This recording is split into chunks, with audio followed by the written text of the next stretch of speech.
എല്ലാവർക്കും നമസ്കാരം. ഞാൻ ബ്രൈറ്റ്. ഈ കേരളം ഓൺലൈൻ സർവീസിലേക്ക് സ്വാഗതം. നീറ്റ് 2026 ക്വസ്റ്റ്യൻ പേപ്പർ ചോർന്നതിനെ തുടർന്ന് നാഷണൽ ടെസ്റ്റിംഗ് അതോറിറ്റി അപേക്ഷിച്ച് പരീക്ഷ എഴുതിയ എല്ലാവർക്കും അപേക്ഷാ ഫീസ് തിരിച്ചു നൽകും എന്ന് പറഞ്ഞിരുന്നു. അതനുസരിച്ച് ഇപ്പോൾ റീഫണ്ടിന് അപേക്ഷിക്കാവുന്നതാണ്. ഇതെങ്ങനെ അപേക്ഷിക്കാമെന്നാണ് ഇന്നിവിടെ നോക്കുന്നത്. ജൂൺ 21 നടക്കുന്ന റീനീറ്റുമായി ഇതിന് യാതൊരു ബന്ധവുമില്ല. ആപ്ലിക്കേഷൻ ഫീസ് ഇല്ലാതെയാണ് റീനീറ്റ് നടത്തുന്നത്.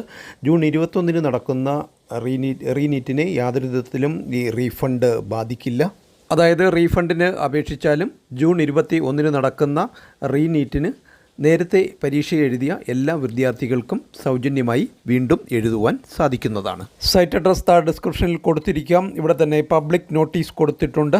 ഇതിന് നമുക്ക് അപേക്ഷിക്കുവാൻ സാധിക്കുന്നത് 2026 മെയ് 22 മുതൽ 2026 മെയ് 27 രാത്രി 11:50 വരെയുള്ള സമയത്താണ് റീഫണ്ടിനായിട്ട് അപേക്ഷിക്കാൻ സാധിക്കുന്നത്. ഡേറ്റ് നീട്ടിവെക്കാനുള്ള സാധ്യതയൊക്കെ വളരെ കുറവാണ്.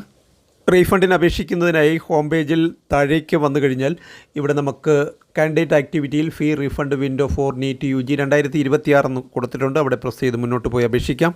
ഇവിടെ നമ്മൾ നേരത്തെ രജിസ്റ്റർ ചെയ്തപ്പോഴുള്ള ആപ്ലിക്കേഷൻ നമ്പറും പാസ്വേഡും കൊടുക്കേണ്ടതുണ്ട്. അവിടെ തന്നെ ഫോർഗോട്ട് ആപ്ലിക്കേഷൻ നമ്പറിൻ്റെ ലിങ്ക് കൊടുത്തിട്ടുണ്ട്. ആപ്ലിക്കേഷൻ നമ്പർ മറന്നുപോയവർക്ക് ആ ഒരു ലിങ്കിൽ പ്രസ് ചെയ്ത് ആപ്ലിക്കേഷൻ നമ്പർ റിട്രീവ് ചെയ്തെടുക്കുവാനുള്ള സൗകര്യവും ലഭ്യമാണ്. അതുപോലെ തന്നെ പാസ്വേഡ് മറന്നു പോയിട്ടുള്ളവർക്ക് ഫോർഗോട്ട് പാസ്വേഡ് എന്ന ലിങ്കിൽ പ്രസ് ചെയ്ത് പാസ്വേഡ് റീസെറ്റ് ചെയ്യുവാനുള്ള സൗകര്യവും കൊടുത്തിട്ടുണ്ട്. അങ്ങനെ നേരത്തെ രജിസ്റ്റർ ചെയ്തപ്പോഴുള്ള ആപ്ലിക്കേഷൻ നമ്പറും കൊടുത്ത് പാസ്വേഡ് ഏതാണോ ഇപ്പോൾ നിലവിലുള്ളത് അതും കൊടുത്ത് തൊട്ട് താഴെയുള്ള ക്യാപ്ച കോഡ് എന്താണോ കൊടുത്തിരിക്കുന്നത് അത് അതേപോലെ കൊടുത്ത് ലോഗിൻ ചെയ്യാവുന്നതാണ്.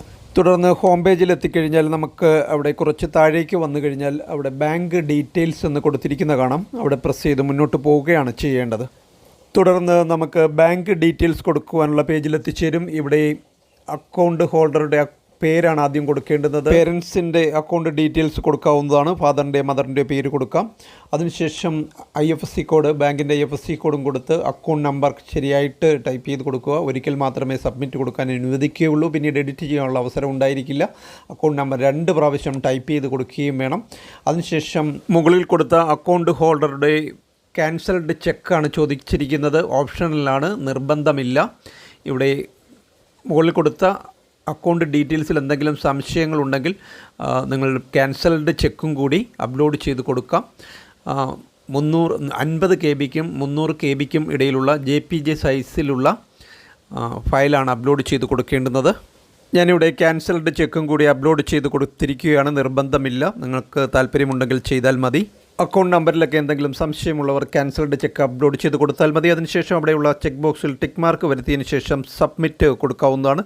തുടർന്നൊരു പോപ്പപ്പ് വിൻഡോ വരുന്നതാണ്. എല്ലാം ശരിയാണെന്ന് ഉറപ്പുണ്ടെങ്കിൽ അവിടെ യെസ് കൊടുക്കാവുന്നതാണ്. തുടർന്ന് കുറച്ചൊന്ന് വെയിറ്റ് ചെയ്ത് കഴിഞ്ഞാൽ നമുക്കൊരു പോപ്പപ്പ് വിൻഡോ അവിടെ വരുന്നതാണ്. ബാങ്ക് ഡീറ്റെയിൽസ് സബ്മിറ്റഡ് സക്സസ്ഫുള്ളി എന്ന് കാണിക്കുന്നതാണ്. ക്ലോസ് ചെയ്താൽ നമുക്ക് കൊടുത്ത ഡീറ്റെയിൽസ് ഒക്കെ അവിടെ കാണിക്കുന്നതാണ്. ഇവിടെ ക്യാൻസൽഡ് ചെക്കും കൂടി അപ്ലോഡ് ചെയ്തുകൊണ്ടാണ് തൊട്ട് താഴെ അത് കാണിക്കുന്നത്. ഇല്ലെങ്കിൽ ആ ഒരു ഡീറ്റെയിൽസ് അവിടെ ഉണ്ടാകില്ല. ഈ അക്കൗണ്ടിലേക്ക് നേരത്തെ നിങ്ങൾ എത്ര രൂപയാണോ ആപ്ലിക്കേഷൻ ഫീ ആയിട്ട് അടച്ചത് അത് മുഴുവനും റീഫണ്ടായി വരും. 1 മാസമോ അതിൽ കൂടുതലോ ഒക്കെ സമയമെടുക്കുമെന്നാണ് അറിയാൻ സാധിക്കുന്നത്. ഇതോടെ ഈ ഒരു വീഡിയോ ഇവിടെ പൂർണ്ണമാവുകയാണ്. Thank you for watching video.